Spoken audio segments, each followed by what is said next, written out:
everyone. I'm Rejoice. Welcome to You Matter Consultant podcast today.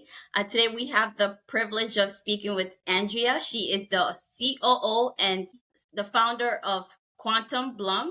I would love for her to introduce herself and then we'll dive right into the questions. Thank you so much, Rejoice. I'm happy to be here. As you mentioned, I'm Andrea Mohammed. I'm the COO and co-founder of Quantum Bloom.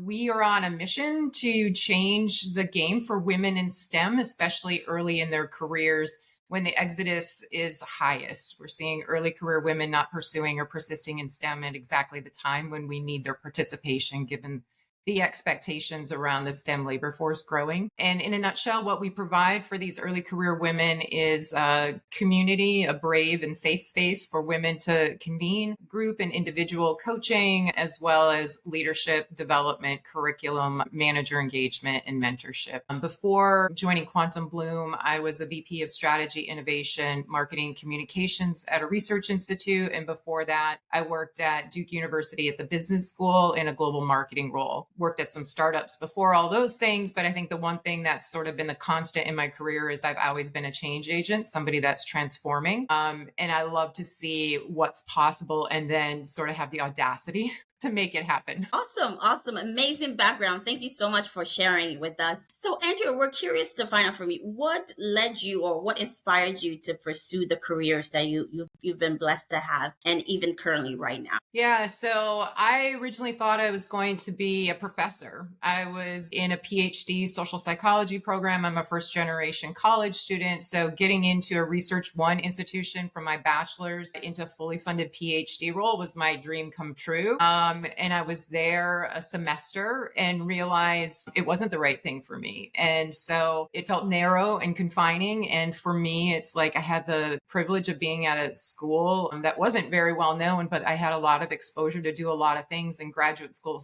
felt very suffocating. It was very narrow. I was going to study procedural justice theories my whole life because that's what my advisor studied.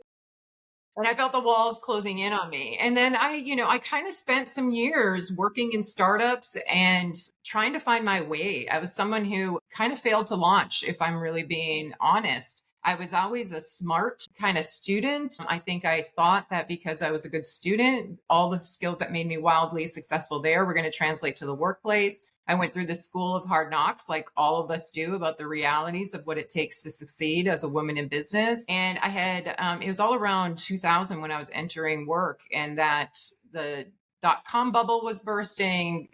It was very volatile and those types of things. All that to say, I went through a series of different startups, found myself in a semiconductor organization, and then landed in a more stable role at a larger organization, and then got my MBA. While I was working, I pursued an MBA at Duke, and it was sort of the pivot point in my trajectory. It's like I always was competent, and Duke was the place where I found my confidence, and I started taking risks. And I think from there on, it's like my career really started to blossom because I started taking control of my own career and pursuing what I wanted. And I continued to grow and reach the level of vice president for a 6,000 person organization. I have a track record a mile long, and then had the opportunity when I left corporate America about 2 years ago, when I left that big corporate job, to take some time off, which I highly recommend. I call it my sabbatical. Yeah, my gap half year or whatever it was. And it was a time to reflect and detox and do all sorts of really healthy things. And then I had the opportunity to be reconnected with my business partner, Ann Hungate. We actually had worked at the same company, but we didn't run in the same circles. And we had a mutual friend who reintroduced me to her. And she had shared with me what she was doing to support early career women in technology and all the things she had built over the course of 10 years, but hadn't yet launched. And so it was about maybe 18 months ago that the two of us decided this is what we're going to do. It's like, we have to do this. The next generation has to have it better than us. And so for the last 18 months, I've been a startup co-founder, an entrepreneur, and leaning into a whole bunch of different skills that I'm glad I could dust off and they were still there. Right? Yeah. And it's like my whole career kind of took this kind of winding path. I can make sense of it in the rearview mirror looking back. it was a little bit of luck, a lot of grit, and sort of being able to see the connective tissue in things that sometimes were pretty disparate, and Exactly. served me pretty well as I've navigated different career moves. Amazing, amazing. I love how you shared how you were working with who's currently your co-founder at a different company, and then Mhm. decided to take the risk into working together on this new adventure. What do you think is the biggest challenge that women in STEM are facing right now, and you're looking to solve or help them overcome? Yeah. Well, I think the challenges that women in STEM face mirror the challenges that most women face, regardless of their occupation. It just tends to be amplified in male dominated environments. And so, what we're seeing is that STEM job demand is expected to grow 3 to 5 times faster than all other job categories if you look at the latest Bureau of Labor Statistics data.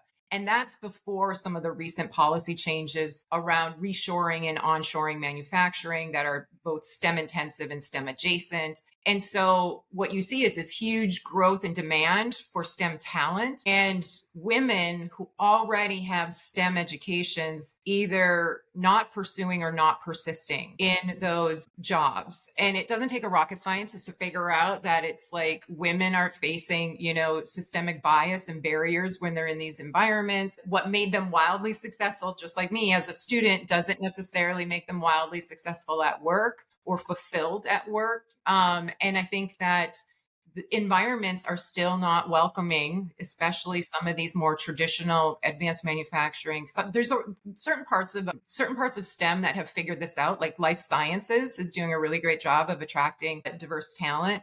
But there's other laggards, and they're in areas that need a whole lot more of a workforce coming up the pipeline. The barriers that women are facing, though, it's as old as anything, right? It's like, our ideas are not attributed to us. It's like we're the one, the only, the few. When we're in those situations where when we're told we don't belong, we start to believe we don't belong. And if we start to believe we don't belong, it's a pretty quick sort of path to leaving those places and try and find belonging elsewhere. I think women have opportunities. They underinvest in their networks. They keep their head down. They do good work. They think good things will come, and they don't pull their head up and look and see what's really the temperature in which I'm operating. Do I have the support structures, whether formal or informal? Do I have the community to help me, push through when things get tough? And so I think there's a whole host of conflated challenges, and that they're getting worse because the blowback with DE&I, it's like when we were trying to create equitable workplaces, it's like we had more of a fighting chance. And now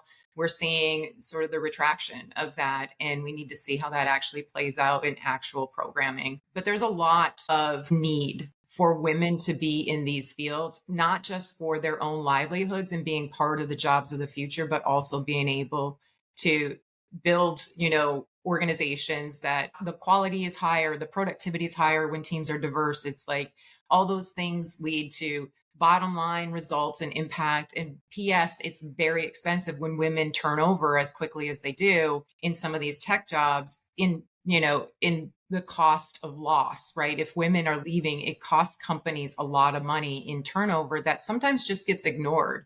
And so Right. there's real business problems that need to be solved as well. And if some organizations can figure out how to retain their talent, they're going to gain a competitive advantage to the organizations that continue to sort of be a burn and churn kind of culture. Love that. I love that. The competitive advantage is what every company is looking for, but sometimes they're not looking at the right direction to get there. I also love the fact that you mentioned DEI under the current circumstances that we're in. It seems to be at a challenge. Now, for someone who's in a university or doing their PhD, thinking, well, they thought there was progression being made in this area, they're excited. What advice would you give a young woman who's considering a career in STEM or entrepreneurship, but yet there's a little bit of a setback with DEI? Should they still pursue this type of career, or should they have a plan B? I'm going to talk out of both sides of my mouth. I think it's yes and. I think that we need, as women, need to be prepared for any work environment, right? Full stop. And that means, regardless if you're in a male dominated space or not, women need to recognize the challenges of work environments, they need to start with a place of knowing themselves, really understanding their own value system, what's important to them, having a great sense of agency and confidence. Because if you have that sense of self, it's like sometimes the external factors are less grating, right? Because you're not relying on external cues on your own self-worth. So I think any woman, regardless of where they are, if they're in school, if they're starting their careers, or even if they're well into their careers, knowing yourself is where you have to start and building yourself up. It's like if you have the mindset that you belong somewhere and you have the discernment to understand what's happening in your environment and you can appropriately attribute what's happening in your environment. I think one of the things that women, we have been so conditioned that everything is our fault. Right. And I think developing the discernment to say, I'm in a sticky situation. Is this a system issue? Is this a them individual issue? Or is this a me issue? And too often we are put in positions and conditioned to think everything is an us issue and we need to go fix ourselves. And I think, yeah, certainly there's times where we have a shortcoming that we should go address, but not everything's our fault. And most of what's happening in the world of work for women is not our fault, but it is our problem. And so we need to be pretty prepared regardless of where we go. I think investing in your community and investing in your network always is important. And you invest in it before you need it. I think, again, women spend a lot of time focused on their work and not necessarily the external social thing or going to this thing because they can't step away from getting their job done. I think they need to start recognizing that doing some of those things are part of your job. Right. And so that's really important, being able to build community. It's like being a mentor and finding a mentor, both sides of that coin, regardless on which way you go. But the long and the short of this DE&I blowback is that there's likely going to be less structured support, less visible support. And it is not a time for women to just like go back to the kitchen and say, I give up. It's more of how do I armor up? How do I build resilience in myself? And how do I make sure that I'm choosing very wisely on the organizations that I'm going to and setting myself up as much as I can for success? And, we hope organizations will meet these women where they are, but we can't rely on.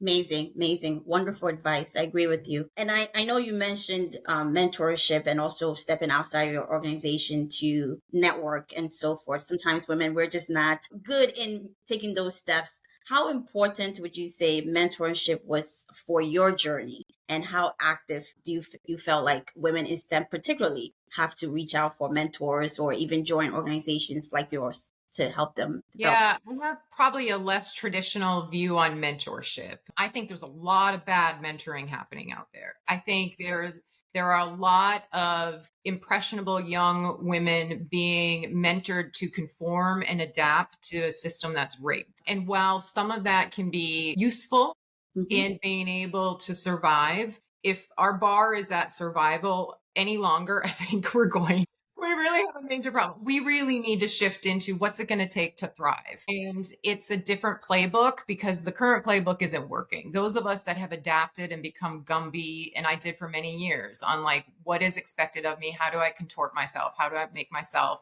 sort of fit the mold that's here. And it was never in my nature. I was always meant to be disruptive. I was always meant to be different. And so I was always in this constant kind of turmoil, internal turmoil of like, well, how much am I going to be what they want versus what my natural space is going to be? So mentorship for me, I had some pretty formal mentors, and in retrospect, they weren't great mentors. I had a couple women who were board members, and they were really coaching me to accommodate the system. And I think that's wrong. And I think we're at a time in history where we really need to rethink it's like how we're coaching the next generation to be game changers or to be sort of settling. Awesome. And I think that peer mentorship became really important to me. And so what I mean by that is like, I had a couple of different groups. One that was an internal group of women in my last large organization. And we were all director level or above at the time. We were from different parts of the organization. We explicitly supported each other.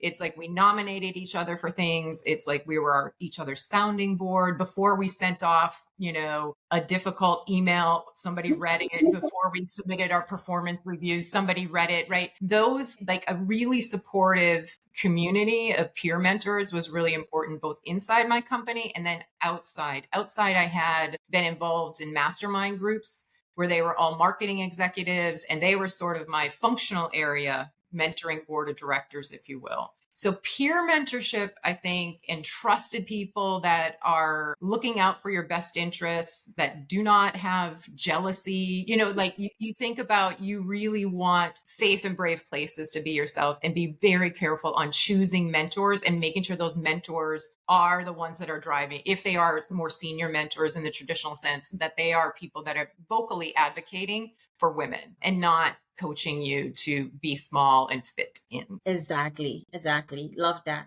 Which sometimes, even when you're getting that coach, you still don't feel like you're fitting in. You feel abnormal. So Mhm. amazing. So, Andrea, as the COO and co founder, how do you balance operational and strategic aspect of running your company? Yeah, so it's a delicate balance. And everything with we're early stage bootstrapped company. It's a lot, it falls on Anne and I to drive this thing, and some contractors that support what we're doing. And we really need to be able to go from 40,000 foot view, what are we doing, where are we pointing the ship, to execution tactically. So on any given day, we're spending time saying, is this the best use of today's time, given what's happening, given what the priorities might be, or frankly, even what the opportunities might be? Because what we're seeing is pretty quickly what you thought you were going to do gets shifted. So I had a post go viral on LinkedIn about 2 weeks ago, and it was unexpected. I've never had something like this happen. There's been 1.2 million impressions, been shared 800 and some times. I have DMs flooding my inbox. I have 5,000 new connection requests. It's huge. And I was not planning on doing a whole lot of like LinkedIn follow up, but that I had to pivot, because this is an engaged audience, right? That has demonstrated their interest in what I have to say. I want to see why they want to connect with me, and where might there be opportunity in that. And opportunity is coming out of that. And so the ability to pivot and shift and like move between, here's what we need to do, and then quickly get a plan together and then execute, is where I live every single day. Constantly. Constantly. Amazing, amazing. Going along with what you're saying, what would you say is next for Quantum Bloom?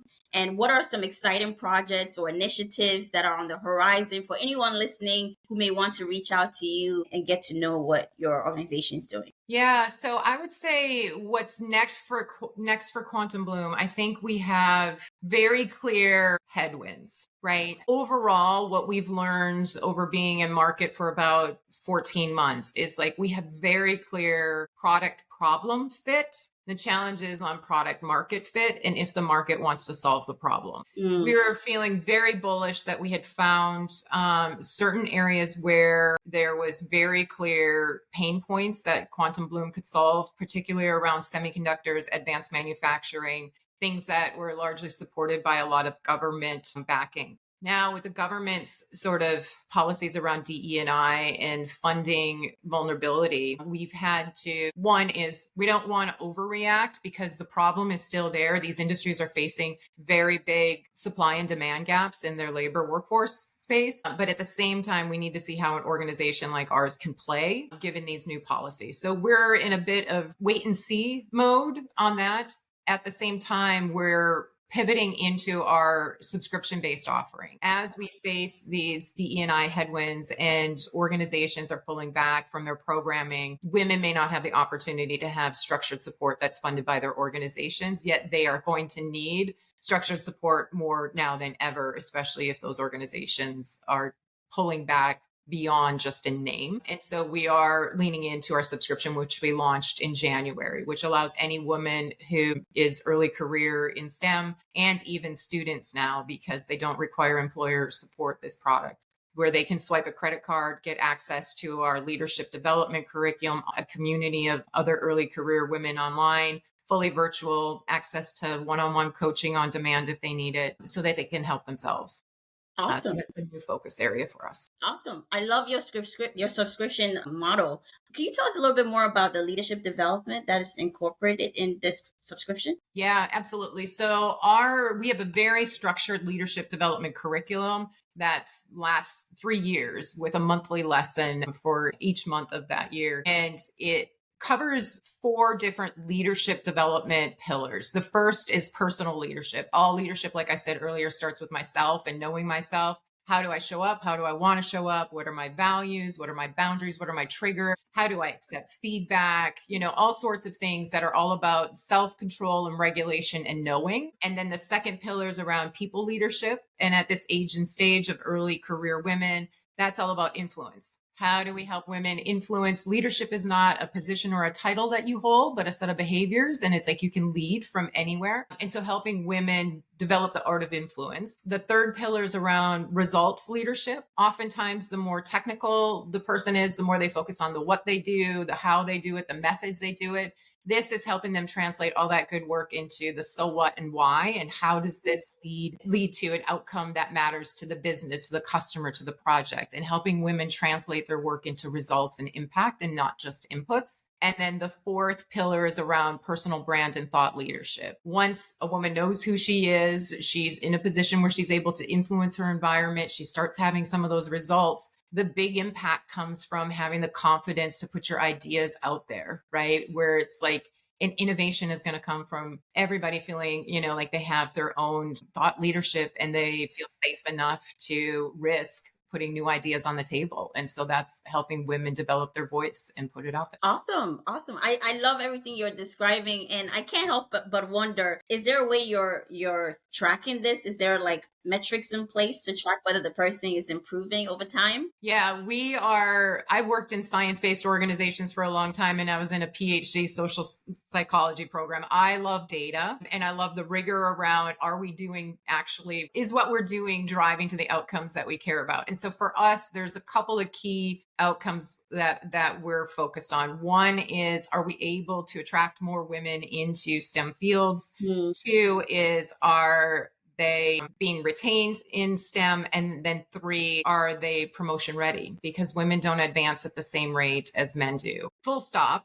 But especially in technology, where for every 100 men promoted to their first manager or first rung in technology, only 52 women are, and we never catch up. They call it the broken rung. So those are the big outcomes, but some of the leading indicators for that are, we survey people at the beginning of joining whether it's our coach-led and employer-sponsored programs or self-directed subscription. We're surveying on a baseline things like, how confident are you? How likely are you to pursue your current career path?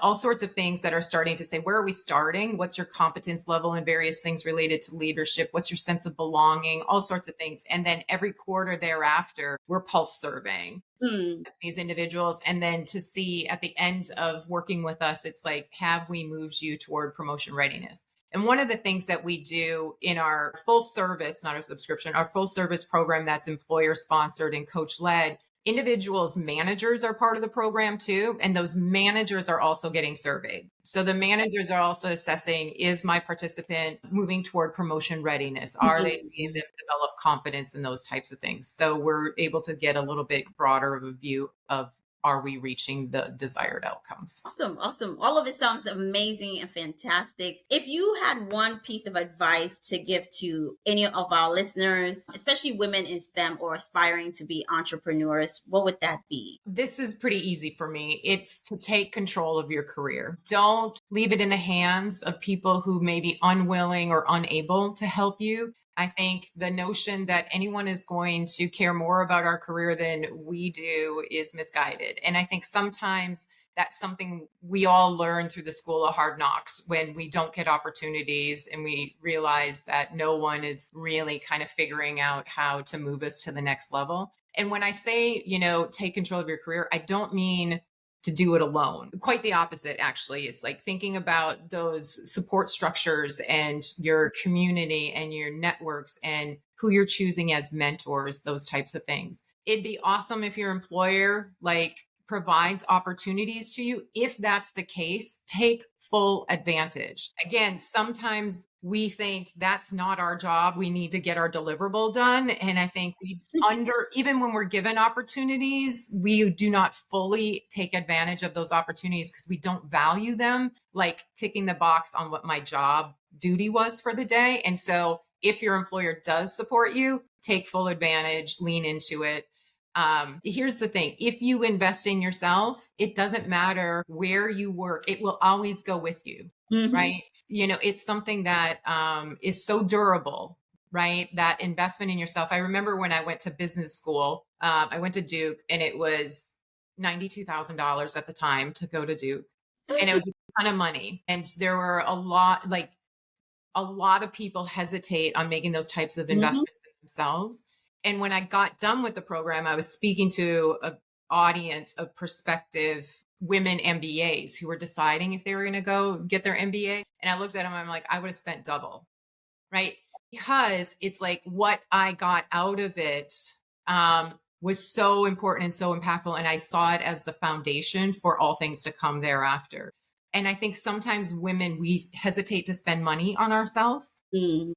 even when we have it, because we maybe don't think we're worth spending it. Mm. Everything else is more important. And again, we're conditioned to be accommodating to everybody else, the caretaker for everybody else, and those types of things. And it's like we need to be caretaking ourselves and investing in ourselves and recognizing when that investment's going to pay a whole lot of dividends into the future. Exactly. Exactly. Awesome. I love that advice. Andrew, thank you so much for being here today as our guest and giving us amazing feedback, advice, telling us your story.